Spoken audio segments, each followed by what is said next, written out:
ষড়যন্ত্র চক্রান্ত করে লাভ নাই। বাংলাদেশ সামনে এদিকে এগিয়ে যাবে। বাংলাদেশের মানুষের আইনের অনুশাসন প্রতিষ্ঠা হবে। বাংলাদেশে গণতন্ত্র প্রতিষ্ঠা হবে। বাংলাদেশে সাম্প্রদায়িক সম্প্রীতি সৃষ্টি হবে।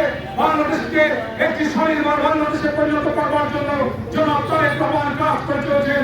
সেইখানে উপস্থিত আমাদের নেতা কর্মীদের বলতে চাই, জনগণের সঙ্গে মিশুন, জনগণের সঙ্গে ভালো ব্যবহার করুন, তাদের সুখ দুঃখের পাশে দাঁড়াবেন, অন্যায় কর্ম থেকে নিজেরা বিরত থাকবেন, অন্যকে বিরত রাখবেন, দেশ গড়ার কাজে জনাব তারেক রহমানের পাশে থাকবেন। তারেক রহমান বলেছেন, করব কাজ করব দেশ, সবার আগে বাংলাদেশ, করব কাজ করব দেশ, সবার জন্য বাংলাদেশ।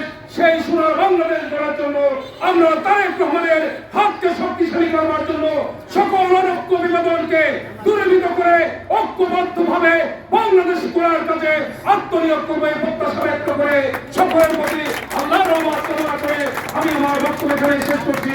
খুদা হাফেজ। বাংলাদেশ